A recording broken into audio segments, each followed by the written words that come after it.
Good afternoon, students. So today we are going to discuss on constant perturbation and harmonic perturbation.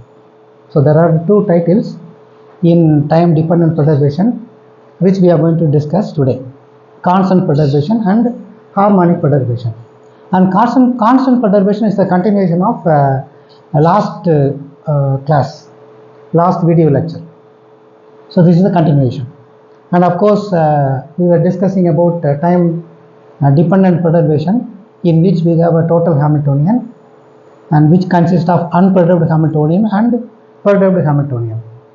And we used eigenvalue equation and we were able to solve that equation, eigenvalue equation, in two ways. One would be matrix methods. We are able to get some secular equation in matrix method. Then another one, we used power series. We expanded in terms of powers, especially we expanded in terms of coefficient, expansion coefficients, and we are able to get the final answer. The final answer is nothing but transition probability. And of course we are able to get the expansion coefficient, what we call this as amplitude. So amplitude of the wave we are able to get. The square of the amplitude will give us the transition probability between two states. So two methods we are able to solve time dependent perturbation in two methods. And of course we are discussing about the constant perturbation in terms of the perturbing Hamiltonian. The perturbing Hamiltonian is nothing but this one, H1Mn. Perturbing Hamiltonian, which is sandwiched between bra and ket vectors. So it's a matrix element which depends on time and which will not depend on time. Suppose if it depends on time, we call this as constant perturbation, in which perturbation is constant in time. If it depends on time, we will go with harmonic perturbation. So it all depends on the perturbing field. Okay, so now we will first look into the constant perturbation. And of course this is the continuation of last class, and we are able to get this coefficient. So this is your expansion coefficient. We are able to solve this amplitude of the wave, and we are able to get this one. Okay, this is the final equation. And as I said, this perturbing field is independent of time. We call this as constant perturbation. If it depends on time, we call this as harmonic perturbation. And certain types harmonic perturbation is used, and certain applications the constant perturbation is used. And you have to write, for the question you have to write the physical interpretation of the constant perturbation exactly as it is on the slides. So you have to fill up. Okay, so these are things yesterday we discussed about the graph. So we have to go with the constant perturbation. Yesterday we discussed everything. Okay, and also we stopped with this is a property of a delta function. So yesterday we stopped with this property of a delta function. It means when omega ml goes to 0, it will become a delta function, and the main contribution will be centered around the peak. Okay, the contribution either side too far away from omega ml, that will be very less. It's almost equal to 0. So that's very important conclusion. Yesterday we got it. Can you remember? This graph, the main contribution comes only at the center of the peak. On either side, when it goes too far away, omega ml tends to 0, tends to infinity. Either time there will be no contribution, very less contribution. So this is what yesterday we discussed. Okay, so we discussed in terms of omega ml, and we know that omega equals 2 pi by t. We can also discuss in terms of t. So time. I repeat, we discussed yesterday in the class, we discussed about in terms of omega ml. If omega ml tends to 0, then the main contribution will be around central peak. Okay, it will be exactly around the origin. Suppose we can also discuss in terms of t when t tends to infinity. That means omega tends to 0. Omega and t are inversely proportional because omega equals 2 pi by t. Is it okay? So in this limit also we can discuss the transition probability. The transition probability takes the shape of the delta function. I repeat, when omega tends to 0 and t tends to infinity, in both the limits, the transition probability will take the shape of the delta function. Okay, so I repeat once again. See, omega tends to 0 as well t is inversely proportional. So t tends to infinity also, we will have the contribution exactly which is central around the peak. So this is what I want to say. Okay. Now at t tends to infinity, we are going to discuss the transition probability which takes place the shape of the delta function. So we know already this transition probability between the two states, we know already this expression. Okay, equation 7.37 which we derived earlier. So the transition probability mainly depends on the amplitude and the phase factor. So we know already this one. So now I am going to bring this 4 to the denominator. Okay, 4 can be taken as omega ml divided by 2 whole square. Okay, here omega ml square alone is there. So I am going to bring this 4 down to the denominator and this becomes omega ml by 2 whole square. Now look at the phase term, it is almost equal. See, that's the reason. So I can write this phase factor at t tends to infinity. I can write this one in terms of delta function, because delta of omega ml by 2 equals 2 h bar delta of h bar omega ml. So we can write this phase factor exactly in terms of delta function, and we know that h bar omega ml equals em minus el. We know this expression very well. So delta of h bar omega ml equals delta of em minus el. You substitute this in the previous equation. Okay, so we have the transition probability which is equal to the amplitude multiplied by, we have already got the expression, correct? So 2 pi t h cross del h bar omega ml. Okay, so I can bring this t down to the denominator. So this becomes transition probability per time, per unit time, which is equal to this expression. So which is in terms of delta function. So it means that this is conserving energy, conserving property. It means that constant perturbation, which says that the energy neither goes out of the system or comes into the system. So this is what we call this is conserved of energy. Okay, constant perturbation.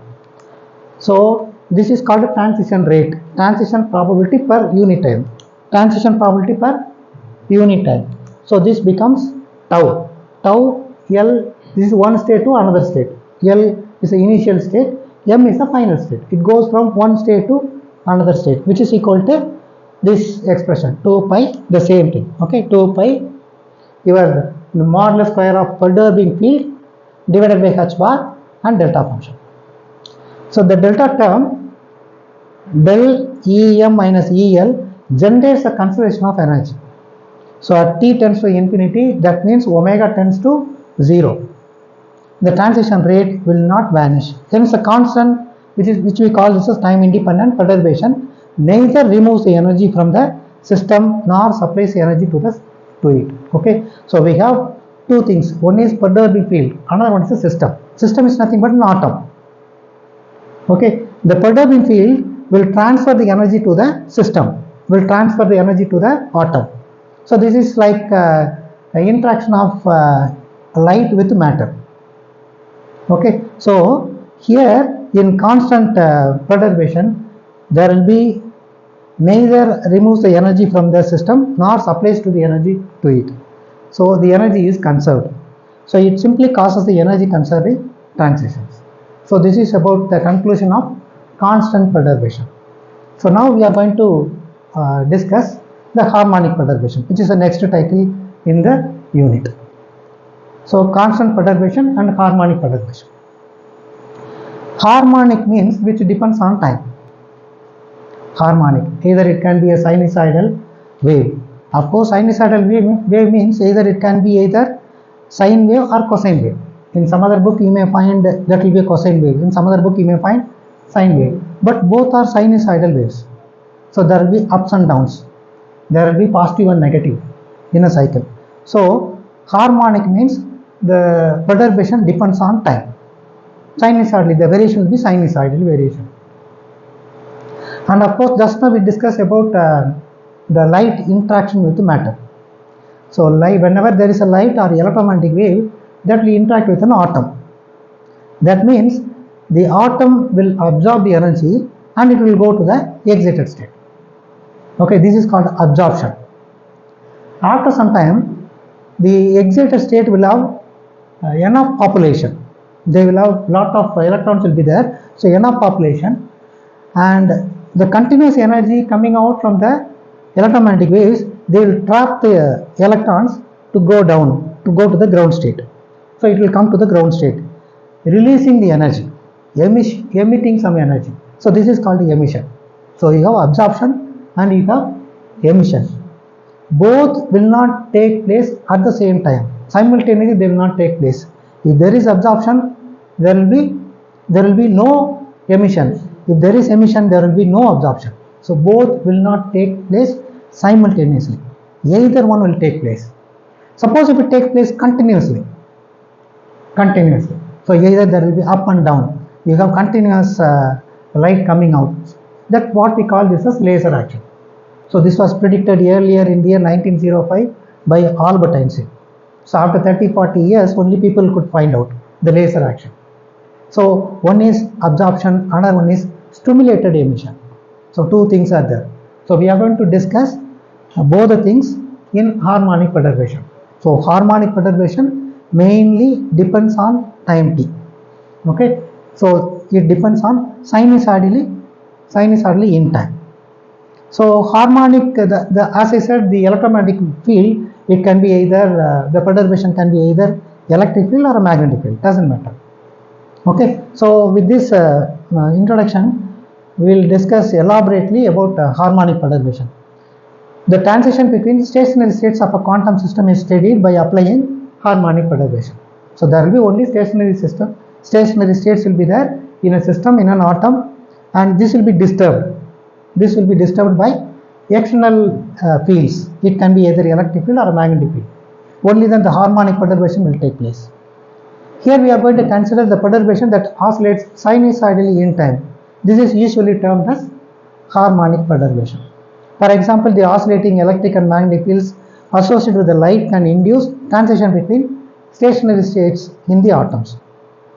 So let us consider the situation in which perturbation is an explicit function of time. So now the perturbation depends on time. So what we call this is harmonic perturbation. For being tuned on at time t equal to 0 and turned off later. So you are going to switch on first, then after some time you are going to switch it off. So this is 0, this is t. The duration is nothing but your t naught. So duration, this duration is very important, often we will be using. Okay, so t naught stands for the duration of the time period. And as we discussed that the total Hamiltonian is the sum of unperturbed Hamiltonian and perturbed Hamiltonian, we know this one. So hence we can write this H perturbed Hamiltonian, which is nothing but 2a naught sin omega t. Okay, some other book you may find a, doesn't matter. And this is your amplitude of the wave and this is your phase factor. And 2 stands for, so we have to multiply with 2. And earlier it will be simply as a sin omega t.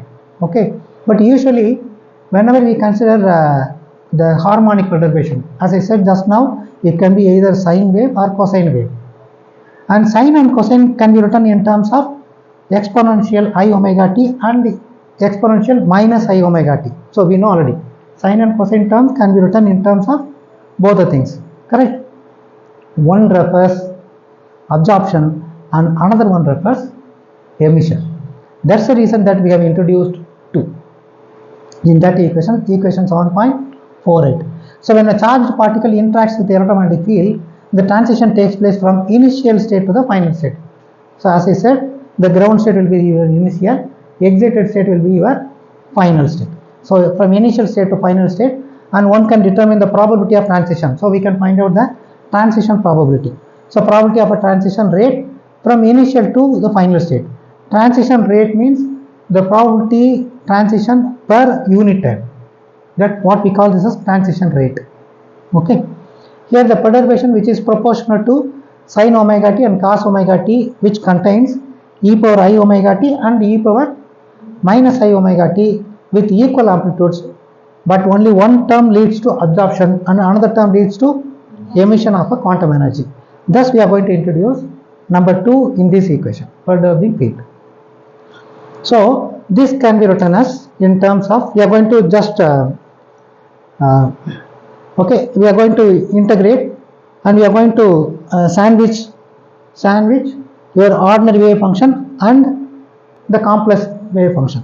Okay, so h1 ml can be written as exactly equation 7.49. I am going to take 2 and sin omega t. Remaining terms I can write this as hml01.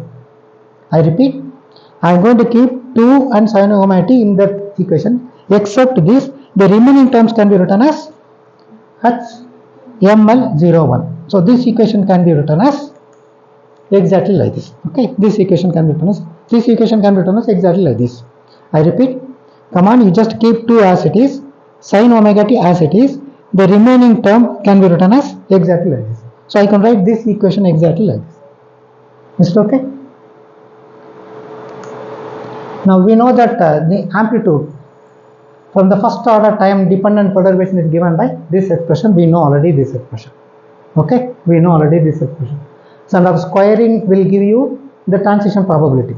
So this is first order correction in time dependent perturbation theory. So we know already this expression.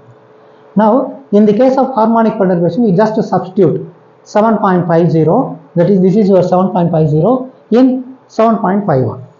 So we know the expression for h1 ml is given by this expression. You substitute here. So we will have this expression. Okay, so this equation becomes 7.52 after substituting 7.50. Okay, so we have minus I by h cross 2. I have pulled out, because this is, we are going to switch on and switch off, and I have pulled out this perturbing field, and this one will be your sin omega t and your e power I omega ml t dt. Okay, sin omega t can be written as e power I omega t minus e power minus omega t divided by 2i. So we know this one. You combine these two, combine the phase factors, and 2i gets cancelled. So you just combine these two, will give you e power I. Here you have omega, here you have omega ml. So omega ml plus omega. Is it okay? I am going to multiply these two, and I am going to multiply these two, will get this expression. So we have 2 terms in the integral. Is it okay? So you have e power I omega ml plus omega t minus e power I omega ml minus omega t. See, one is plus, another one is minus. And we are going to integrate on both sides. Okay, both the integrals we are going to integrate. So after the integration, you will get this. This integration will be, you will have e power I omega ml plus omega t divided by, you have I omega ml plus omega, and this can be integrated exactly like this. And limits will be 0 to t naught. T naught is the duration of the time interval, we know already. So 0 to t naught. Okay, so I have written the same equation here. I am going to multiply with a minus sign. So this becomes minus and this will become plus. So I have interchanged. See, correct? I have interchanged. So this second term goes to first term, and first term will be second term. Now I have substituted t naught and 0. I am going to substitute the limits. When I am going to substitute the limit, it will become t naught here. When you are going to substitute the lower limit, this will become e power 0, that becomes 1. So minus 1 divided by this term. Similarly, you have this term minus 1 divided by this term. This equation 7.54 is very, very, very important. Often we will be using this equation. Okay, because it contains one term contains minus, another term contains plus. So one says about the absorption, another one brings about the fact of emission. See, and both will not occur at the same time. With the condition, we are going to apply 2 conditions, and both will not occur at the same time. Either one will occur. If absorption takes place, then there will be no emission. If emission takes place, then there will be no absorption. We'll see what is what. Suppose if omega equals omega ml, so this becomes 0. That means omega is nearly equal to omega ml. Okay, this will nearly is equal to 0. Okay, what of this factor? Your omega plus omega ml plus omega ml, that will be 2 omega ml. So denominator, the value is very large. What of the total value? It will be very small. So if omega becomes omega ml, there will be no contribution of the second term. Only the contribution comes only from this term alone. It means omega is nearly is equal to omega ml. It is not exactly equal, it is nearly equal. So this term will contribute more. So we call this as absorption factor. This is absorption term. Suppose if omega equals minus omega ml, and what of this term? This will become a larger value, and this will be no contribution. There will be no contribution for the first term. And second term, omega ml equals minus omega means it's nearly equal to 0. So this will have a more contribution. Than the first term. So what we call this is emission. So these two conditions I have applied. One is omega equals omega ml. Another one is omega equals minus omega ml. These two conditions are called resonant conditions. At resonance only this will work out. Okay, when omega becomes omega ml, one condition is there. When omega equals minus omega ml, another condition is there. So what we call this is resonant conditions. Okay, so this shows that the amplitude depends on perturbation duration. See, doesn't depend on t, it depends on t naught. T naught is the duration. Okay, so it does not depend on t. The probability of transition, which implies that the probability of finding the system in mth state, is appreciable only when the denominator of the first and second terms is almost equal to 0. That means if omega ml minus omega equal to 0, it implies that we can write this as h bar omega ml equal to h bar omega. Multiply on both sides by h bar will give you this. This equation can be written as h bar omega ml can be written as em minus el. Correct? H bar omega ml is nothing but em minus el. H bar omega, as it is, I have written like this. Now em equals el plus h bar omega. Come on, I repeat. So you have em equals el plus h bar omega. So as I said, if omega equals omega ml, it shows that this is absorption. Okay, as just now I said, it means that your em equals el plus h bar omega. El is the initial state. Okay, initial energy, initial state. Now you are going to apply the external field, either electric field or magnetic field, or this will interact with the electromagnetic waves, light. Now the electrons will go into the excited state. It will gain the energy 1 h bar omega from initial state to the final state, which is nothing but your em. I repeat, you have initial state is nothing but your el. This will gain energy 1 h bar omega from the external perturbation, and it will go to the excited state, which is nothing but your em. So em equals el plus h bar omega. What we call this as absorption, because it gains the energy from perturbing field. So you have only two parts. One is perturbing field, another one is system. System is nothing but atom. Perturbing field is nothing but your electromagnetic waves, light, magnetic field, electric field. So these are all external perturbations.